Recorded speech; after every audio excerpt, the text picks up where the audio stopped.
Hoy tenemos un tiempo especial, como están viendo ustedes ya aquí delante, tenemos el pan y el vino. Vamos a participar en esta hora de una de las dos ordenanzas que dejó el Señor Jesucristo en su ministerio terrenal, que es participar de la cena del Señor, de la Santa Cena. Y por eso el tema de hoy es un tema especial, singular, que se titula En memoria de mí, que guarda justamente referencia a este acto, a este memorial que el Señor nos dejó. Quiero que tú consideres inicialmente cuál es la base escritural para el tema de hoy, para el tema del estudio de esta ordenanza, y que tú vas a ver en pantalla. Hay 4 pasajes que están allí, no sé si los pueden poner, y son 3 basados en los evangelios sinópticos y 1 en la primera carta a la iglesia de Corinto.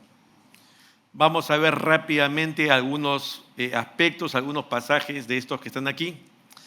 Y en primer lugar, quiero compartir contigo algunos antecedentes inmediatos a esta celebración de la cena.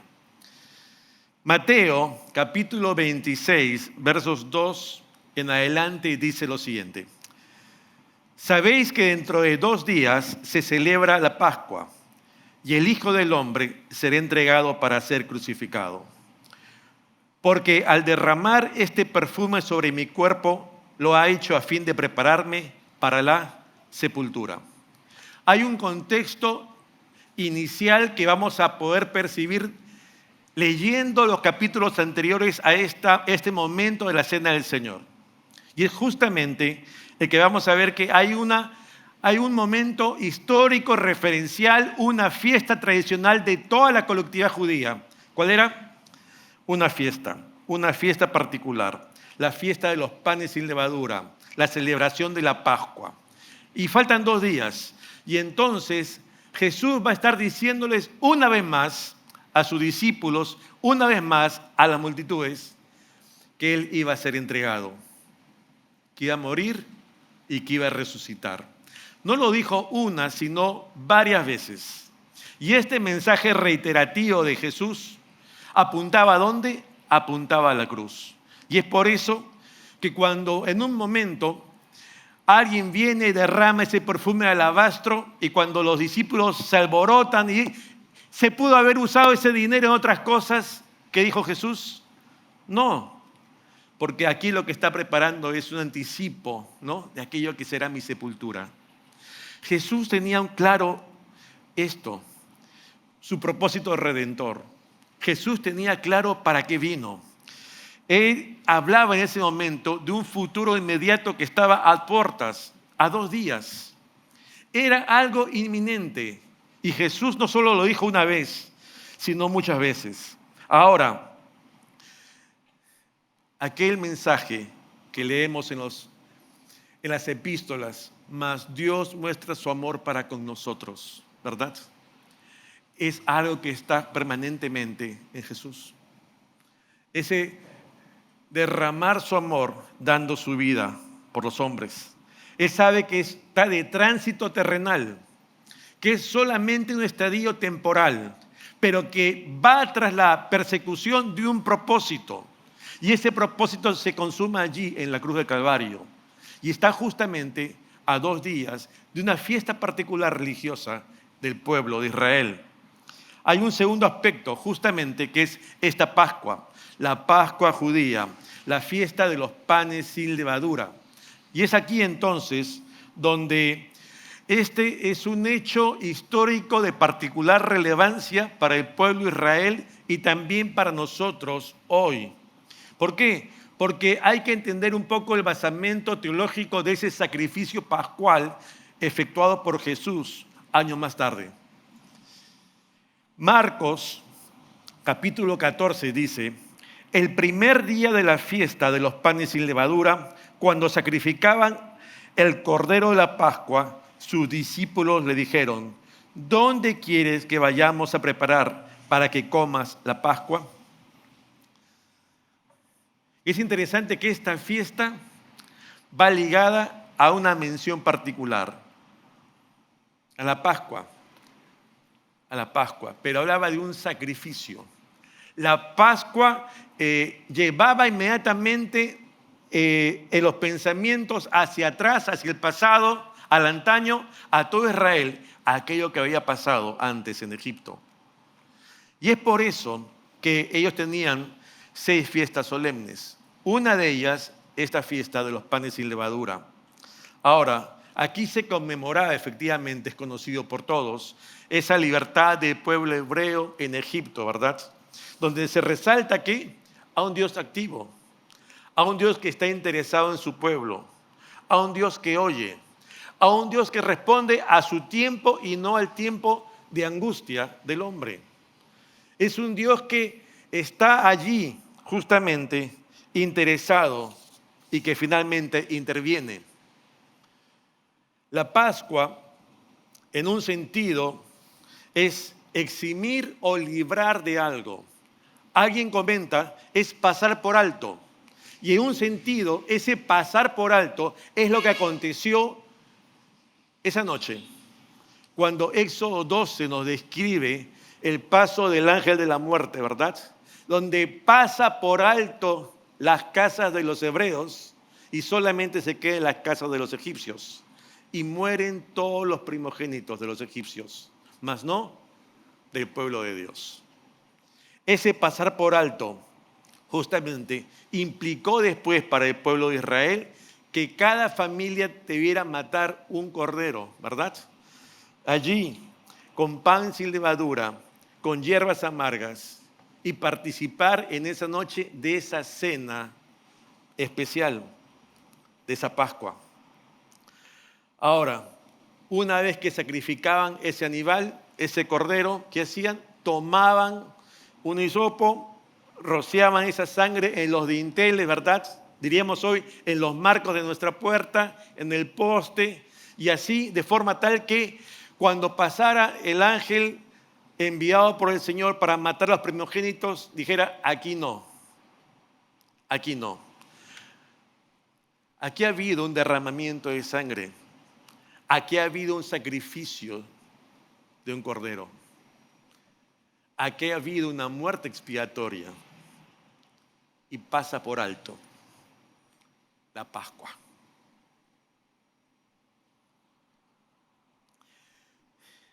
Esa noche hubo una celebración colectiva. ¿Te imaginas tú al pueblo de Israel? Hay un llanto y un gemir terrible en todo Egipto, pero no en las casas de los israelitas. Hay definitivamente algo que ha acontecido y que la mano de Dios allí hizo una diferencia entre su pueblo y los egipcios. Y es entonces que vamos a notar aquí algo muy importante. Más adelante, esta Pascua es por eso que se va a repetir de generación en generación, porque aquellos que no estuvieron allí, pero van a venir en el futuro, debían conocer lo que Dios hizo un día con sus antepasados, con sus antecesores. Y yo me preguntaba, aquí está también la tarea de nosotros los que somos padres, si nos dan la oportunidad los que somos tíos. Porque tenemos a nuestra casa tal vez a hijos o a sobrinos que son los que vienen detrás, que tal vez no han podido tener vivencias como las nuestras o están recién empezando la vida. Y entonces ellos también son llamados a conocer del Dios en el cual nosotros creemos y confiamos y que vive y actúa y es fiel. Esos jóvenes deben conocer de ese Dios que también hace proezas y da victorias.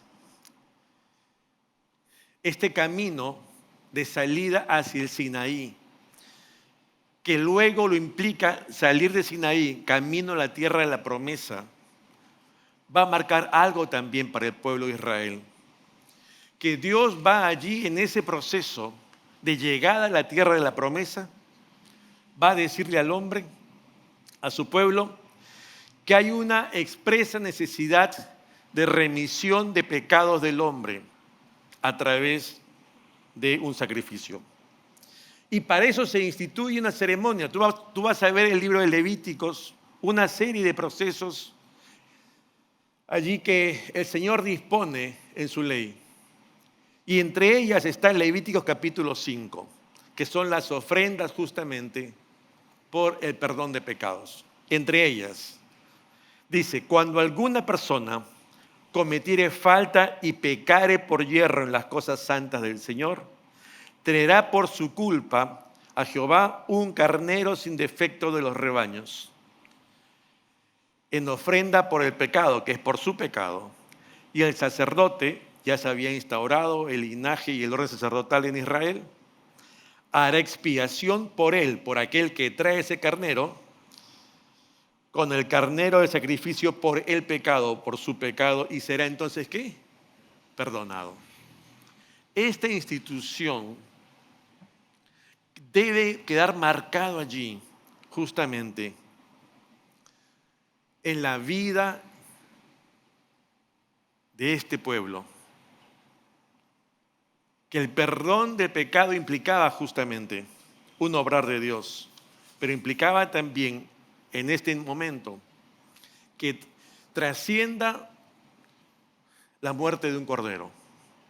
Debía haber muerte, derramamiento de sangre para perdón de pecados. Un sacrificio. Un sacrificio. Y entonces así se da el paso a esa muerte sustitutoria, a esa muerte expiatoria, a causa del pecado del hombre. Y hay perdón de pecados. Temporal. Por eso que tenía que hacerlo cada año. Cada uno por sus pecados. Inicialmente allí en camino a la tierra promesa, cuando estaba todavía el tabernáculo, y luego también en el templo. Hay un tercer aspecto que encontramos aquí, los preparativos y sus concurrentes. Marcos 14 dice lo siguiente: fueron sus discípulos y entraron en la ciudad y hallaron como Jesús les había dicho. Y prepararon la Pascua, y cuando llegó la noche, vino él con los 12. Lucas dice, y les dijo, cuánto he deseado comer con vosotros esta Pascua antes que padezca. Está Jesús con sus discípulos, ¿verdad? Está Jesús con sus discípulos. Y algo que podemos remarcar aquí es la intencionalidad de Jesús de pasar este tiempo, esta fiesta de los panes sin levadura que remembraba la Pascua, ese sacrificio pascual, con sus discípulos, con aquellos que Él escogió.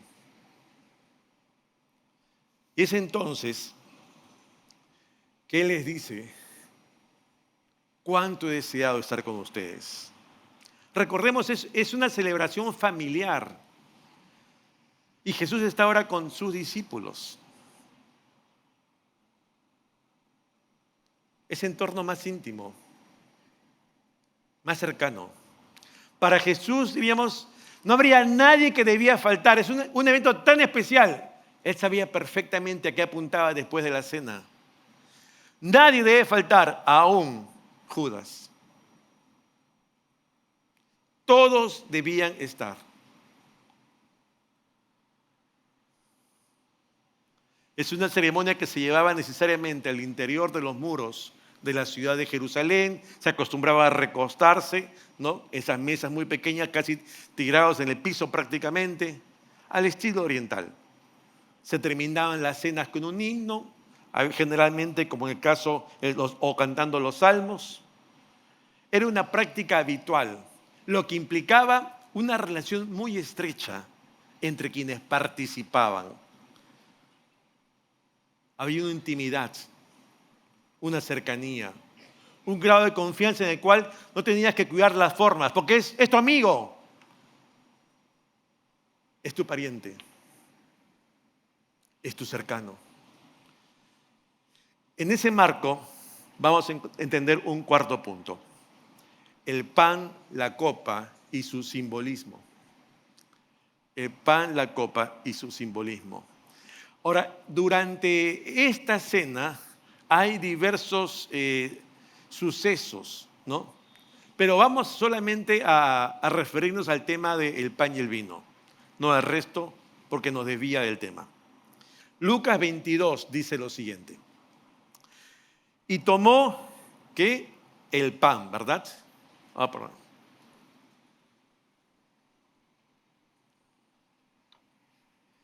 Dice, y tomó el pan y dio gracias y lo partió y lo dio. Lo compartió con todos los demás. Seguidamente dice, diciendo, este es mi cuerpo que por vosotros es dado. Y Mateo dice, y tomando la copa y habiendo dado gracias, también les dio diciendo, bebed de ella todos. Y da una razón. No es que tengan sed, sino dice, porque esto es mi sangre del nuevo pacto, que por muchos es derramada para remisión de los pecados. Y allí un énfasis, o dos énfasis. Uno, beneficiarios de esta obra. Este mi cuerpo es dado por ustedes. Y tiene un propósito. Dice, para remisión de los pecados, mi sangre es derramada.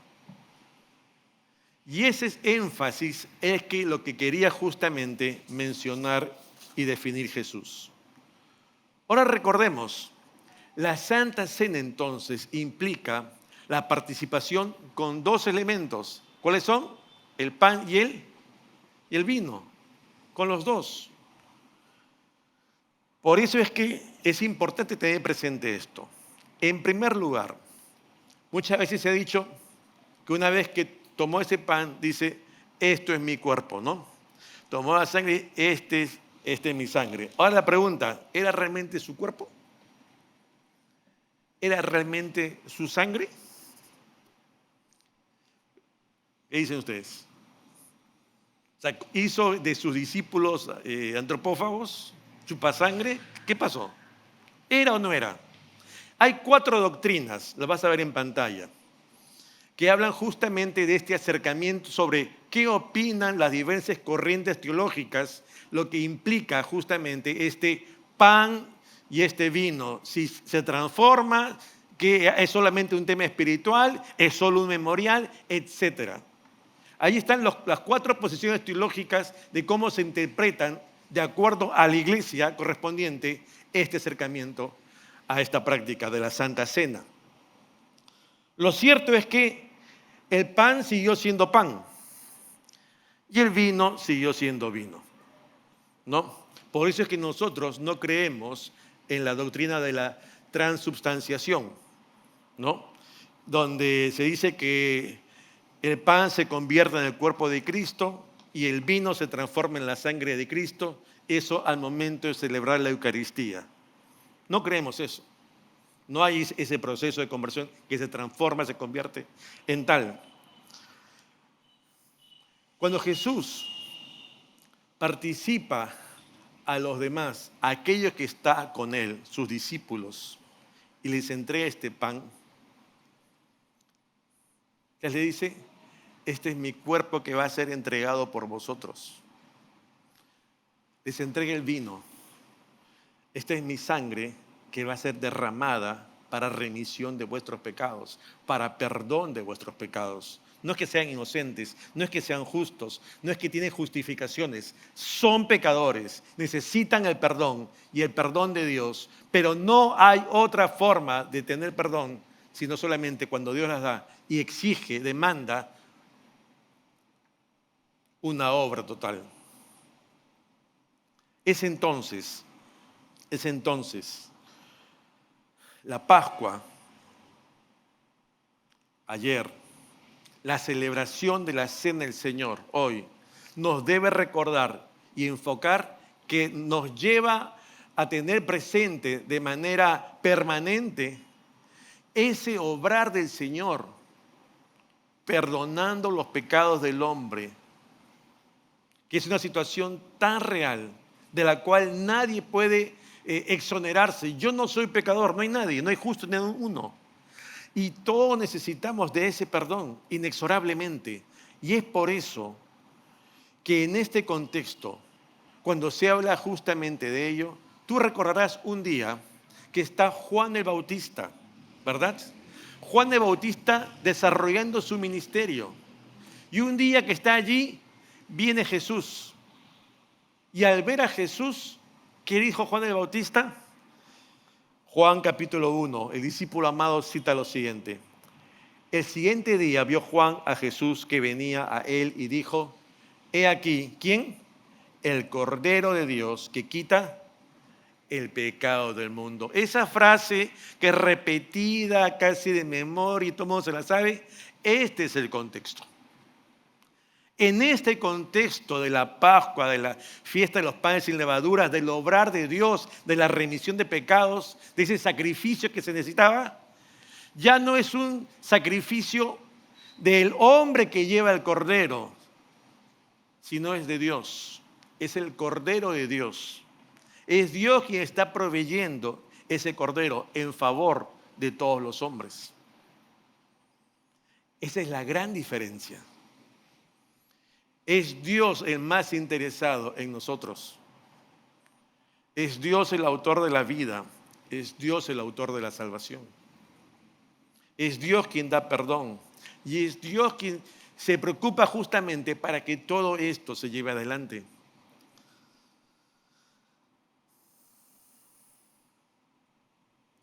De aquella vieja ordenanza que había que renovar año tras año el pueblo de Israel, esto va a cambiarse ese antiguo pacto, como lo dijo Jesús en la Santa Cena, por un nuevo pacto. Y este nuevo pacto que le da un giro, donde ya no es un cordero, un animalito, sino es Jesús simbolizando, va en línea a lo que un día dijera el profeta Jeremías. Jeremías capítulo 31 dice lo siguiente. He aquí que vienen días, dice Jehová, en los cuales haré nuevo pacto con la casa de Israel y con la casa de Judá. No como el pacto que hice con sus padres el día que tomé su mano para sacarlos de la tierra de Egipto. ¿Se dan cuenta? Es el antiguo. Sino comienza a explicar el nuevo y dice, porque perdonaré las consecuencias de este nuevo pacto que vendrá en el futuro, porque perdonaré la maldad de ellos y no me acordaré más de su pecado. ¿Cuál es el propósito? El mismo que señala Jesús cuando está en la Santa Cena para remisión de pecados. No fue algo espontáneo, no fue algo así, de pronto, un improntus. No, eso estaba en el plan de Dios. Y es Jesús quien va a ejecutar ese sacrificio vicario, sustituto, que nosotros justamente vemos. Mientras Israel recordaba aquellos hechos del pasado, Jesús en ese momento, en esa Santa Cena, apunta no al pasado, sino a ese futuro inmediato. Que Él debe ir a la cruz. Que Él debe ir a la cruz justamente para cumplir la obra a la cual Él fue enviado. Y así los hombres alcanzarán ¿qué? Remisión de pecados. Esa es la figura completa. De allí que entonces tenemos que tener un último punto presente. Hay una conmemoración continua y un propósito que el Señor le encarga a su iglesia cada que participa ¿de qué? De la Santa Cena. 1 Corintios capítulo 11, versos 17 en adelante dice lo siguiente. Pero al anunciaros esto que sigue, no os alabo, porque no os congregáis para lo mejor, sino para lo peor. O sea, es un llamado de advertencia que está haciendo Pablo aquí, o el Señor a través de Pablo, a la iglesia de Corinto, ¿verdad? Y luego Pablo va a citar algo muy interesante, porque yo recibí del Señor lo que también os he enseñado. Es decir, a mí un día me enseñaron y yo lo estoy transmitiendo a ustedes para que ustedes también lo comiencen a enseñar a otros y así siga como hasta nosotros hoy. ¿Qué dice? ¿En qué fue enseñado? Que el Señor Jesús, la noche que fue entregado, tomó pan y habiendo dado gracias lo partió y dijo: tomad, comed, esto es mi cuerpo que por vosotros es partido. Y aquí está: haced esto en memoria de mí. Asimismo, tomó también la copa, después de haber cenado, diciendo: esta copa es el nuevo pacto en mi sangre. Haced esto todas las veces que la bebiereis en memoria de mí. Así pues, todas las veces que comiereis este pan y bebiereis esta copa, ¿qué hacemos? La muerte del Señor anunciáis hasta que Él venga. Ahora, Pablo está dirigiéndose a la iglesia. A una iglesia que, dice la Escritura, tiene todos los dones espirituales, pero vive una nefasta vida de fe, ¿verdad? Y dentro de esas amonestaciones que se le realiza, hay algo en este capítulo que Pablo trata con la iglesia justo en el marco de la celebración de la Santa Cena. Y es aquí entonces donde hay una primera pauta que nos da aquí. Ustedes se reúnen, se congregan, pero no para nada bueno, sino, y eso lo digo, esto no os alabo. Y luego continúa ¿con qué? Con la Santa Cena. Algo que tenemos que tener presente al participar de la Santa Cena es que es una práctica congregacional, que se da en la iglesia local, presencial. Salimos de una pandemia y hemos celebrado santas cenas virtuales, ¿verdad? Por temas de fuerza mayor.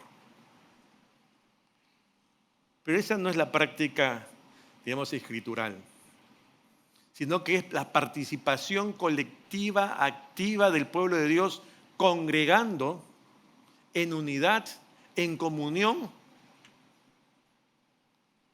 de esta celebración, de este recordatorio, todos juntos.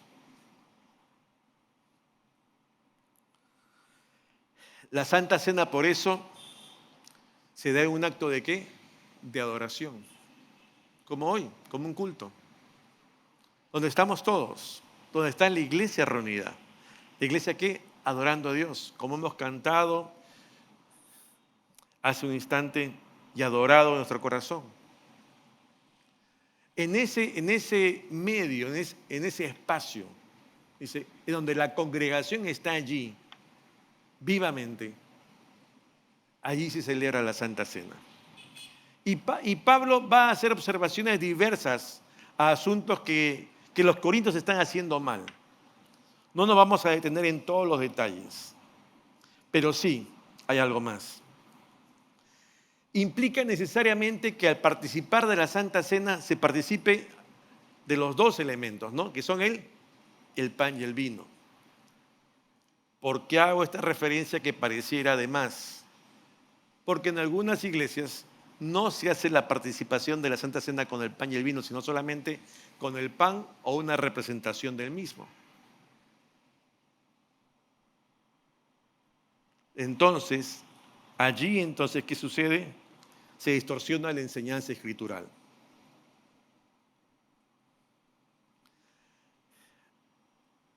¿Qué nos deja también este pasaje de Corintios? Que es un memorial continuo. Es un memorial continuo que debe realizar la iglesia del Señor. ¿Hasta cuándo? Hasta que el Señor venga por su iglesia y la lleve con Él. Y este memorial continuo es lo que tenemos que tener nosotros presentes. Porque lleva a la iglesia de hoy, nos lleva a ti y a mí a un aspecto. Si es el título, en memoria de mí, ¿no? ¿Qué es lo que decía Jesús? Cada vez que celebres tú, hacerlo en memoria de mí. ¿A qué nos lleva a tomar el pan y tomar la copa? A cada que participo, ¿a quién recuerdo? Al Señor y a su obra de redención. Y esto es lo que estoy justamente haciendo, trayendo hoy, en este tiempo, en esta dispensación, hasta que el Señor venga, cada que participo. Como ayer también se tenía otra memoria. Recuerda lo que decía Deuteronomio 16 en relación al antiguo pacto. No comerás con ella pan con levadura, la fiesta de los panes sin levadura. 7 días comerás con ella pan sin levadura, pan de aflicción, porque aprisa saliste de la tierra de Egipto, para que todos los días de tu vida te acuerdes de ¿qué? Del día que saliste de la tierra de Egipto. El propósito de ese recordatorio permanente en la fiesta de los panes sin levadura era que el pueblo de Israel recuerde ¿qué? Lo que aconteció. Recuerde ¿qué? Lo que el obrar de Dios. Recuerde ¿qué? Como Dios obró en favor suyo. Eso quedó atrás y ahora vivimos el nuevo pacto. Pero aún en el nuevo pacto, donde ya no es un cordero sacrificado ante un tabernáculo o en el templo de Jerusalén, sino que ahora hay un nuevo memorial que nos recuerda ya no Egipto, sino que nos recuerda ¿qué? La cruz. Ahora, cada que participamos de esta, recordamos, haced esto en memoria de mí. Ahora, el enfoque de creyente al participar de estos elementos en la Santa Cena nos lleva a evocar la obra de redención operada por Jesús en la cruz. Ese es el punto, que también es un memorial hoy, pero distinto al de la Pascua original, distinto al de las fiestas sin levaduras, distinto al del antiguo pacto. Pero ambos son memoriales. Y ambos nos llevan a recordar y tener presente siempre algo. ¿Hasta cuándo? Hasta que el Señor venga.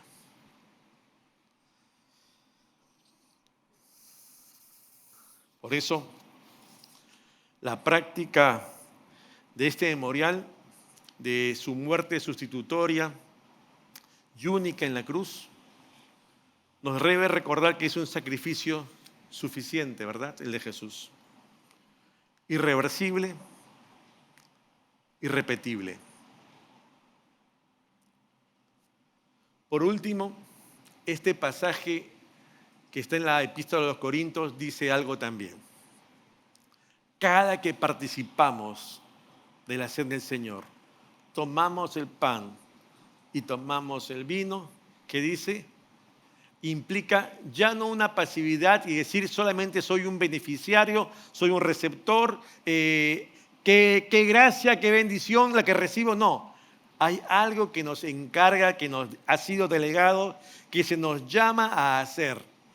Cada que yo tomo el pan y el vino, no solo recuerdo lo que hizo Jesús en favor mío y nuestro, sino que dice, la muerte del Señor, ¿qué? Anunciáis hasta que Él venga. Es un testimonio público. Es una proclama. Es un anuncio también. Eso también implica la celebración de la Santa Cena. Entonces, es un hecho global que tiene varias aristas, pero que conlleva para que nosotros tengamos presente bien que no es un hecho menor. Vamos, hay cena del Señor, ya está. No, es trascendental importancia, porque nos lleva a tener presente que la salvación operada por Jesús en la cruz en favor nuestro. Y es por eso que debemos compartir cada uno de nosotros lo que Jesús hizo por nosotros. Y cuando vengamos a la iglesia, no solamente vengamos, hoy es fin de semana, me toca ir a la iglesia. Sino tal vez preguntarnos también es, ¿cómo estoy viviendo mi fe durante la semana? ¿Con quién he compartido mi fe? Esta semana tuve la oportunidad de escuchar algunos mensajes, unos pastores en unas conferencias, y uno de ellos recordaba, muchas veces son los nuevos creyentes los que tienen una pasión por invitar a nuevos, pero la gran pregunta que nos hacemos los pastores es, ¿qué de los antiguos en la fe? Que nos hemos acomodado y solamente con venir estamos satisfechos. Y entonces yo me pregunto, ¿qué de este testimonio público, verdad? ¿Qué de este anuncio? ¿Qué de esta proclama? Hermanos, es la Santa Cena un motivo de gozo, un motivo de gratitud, un motivo de reconocimiento a Dios. Porque esta salvación que tenemos es de gracia, es por fe. No hicimos nada para merecerla, pero la hemos alcanzado no por obras, ¿verdad? Pero somos conscientes que si Dios está actuando en nuestra vida y en medio nuestro, es menester nuestro como cuerpo de Cristo, como iglesia del Señor, compartirlo con otros. El participar de la Santa Cena, ok, me da a mí ese gozo de poder recordar con alegría la obra de Jesús, pero debiera llamarnos también a tener compasión de aquellos que no están hoy en la iglesia, porque no son del Señor todavía, porque hay un anuncio que llevar hoy a los que están fuera, a los que no conocen del Señor, a nuestros vecinos, aún tal vez del edificio que se portan mal, ¿no? A nuestros compañeros de trabajo, a nuestros amigos en la universidad. Hay un sinnúmero de personas que están cerca de nosotros y que necesitan también oír del mensaje de Jesús y su obra de redención en favor de los hombres. Yo te invito a que allí en este momento tú puedas inclinar tu rostro y podamos orar, cada uno en su sitio. Y ten solamente una oración de gratitud. Y dile, Señor, gracias. Gracias por tu obra de redención en favor mío. Gracias porque tú me recuerdas lo que hiciste por mí cada que participo de la Santa Cena. Ora un instante.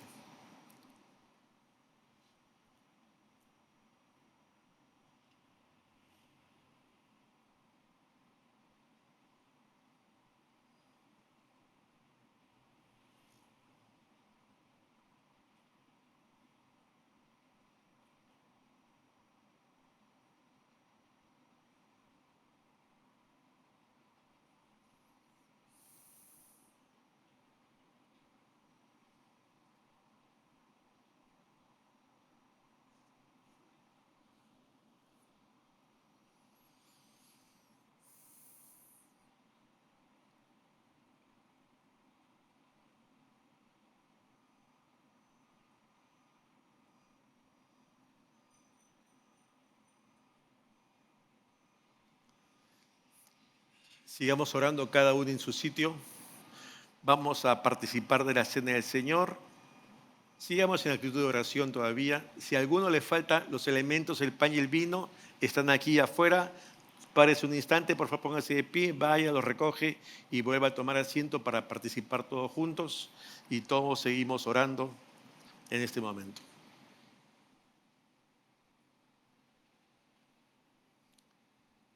En la mezanina también hay mesas arriba, me parece.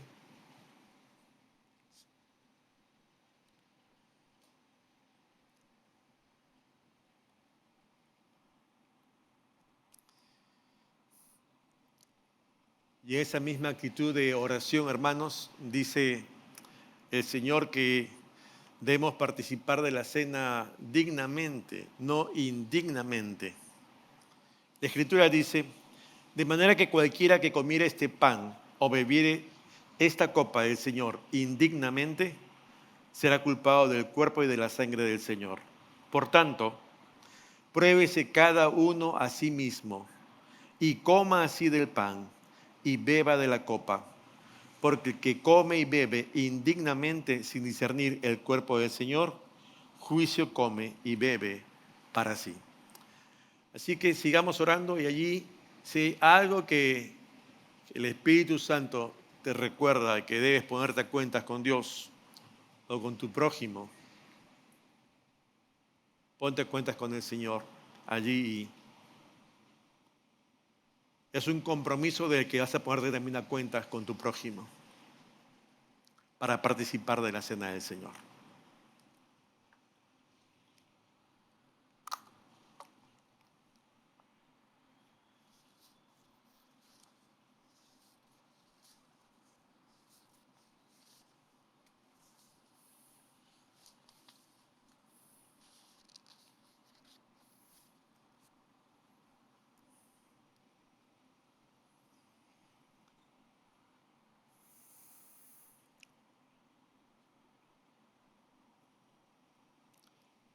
Todos los que vamos a participar de la cena del Señor, nos ponemos de pie, por favor.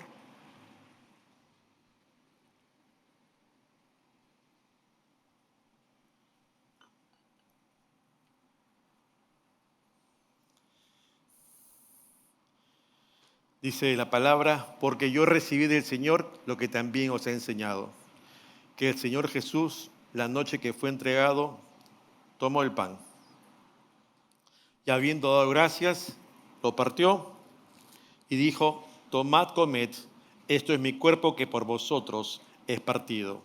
Haced esto en memoria de mí. Participemos del pan, hermanos.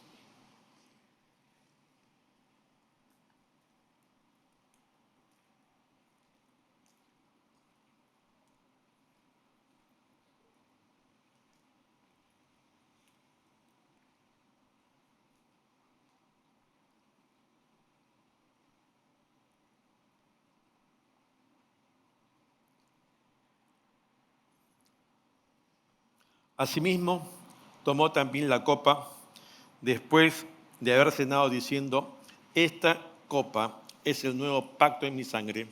Haced esto todas las veces que la bebiereis en memoria de mí. Así pues, todas las veces que comiereis este pan y bebiereis esta copa, la muerte del Señor anunciáis hasta que Él venga. Participemos de la copa.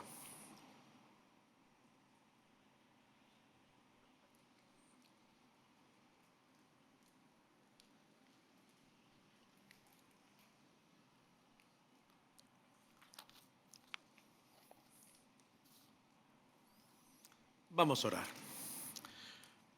Padre, te damos gracias por este precioso memorial dejado en tu palabra para nosotros, que nos recuerda ese sacrificio cruento, pero total, absoluto, en favor de los hombres. Gracias porque siendo pecadores, alejados totalmente de ti, abocados a nuestros deleites y placeres particulares, tú fuiste por nosotros, nos rescataste, nos buscaste y nos diste salvación. Padre, gracias porque podemos tener una perspectiva distinta hoy de vida. Gracias porque tenemos una vida nueva, no por el obrar motivacional, Señor, o experimental de cada uno, sino por el poder de tu Espíritu Santo en cada uno, que nos regeneró, Señor, que nos santifica, que nos lleva, Señor, a semejarnos más como tú cada día. Padre, te rogamos que tú apasiones nuestras vidas de ti. Necesitamos comprender cada día, Señor, por qué estamos aquí un nuevo día. Cada nuevo día, Señor, es una gracia dada por ti. Permítenos aprovechar, Señor, esas horas, porque llegará un tiempo que no estaremos aquí, quedará solo el recuerdo. Pero hasta entonces, tú tienes planes con cada uno. Te rogamos, Señor, que tú abras nuestros ojos y nos hagas entender y discernir que tus planes perfectos estamos llamados a hacerlos hoy, Señor, no mañana. Abre puertas que nadie pueda cerrar y permítenos seguir proclamando tu evangelio hasta lo último de la tierra. Y ayúdanos a abrir nuestros labios y compartirlos nosotros también, personalmente, dando así testimonio de nuestra fe en ti. Te adoramos y te alabamos en Cristo Jesús, nuestro Señor. Amén. Amén. Tomen asiento, hermanos.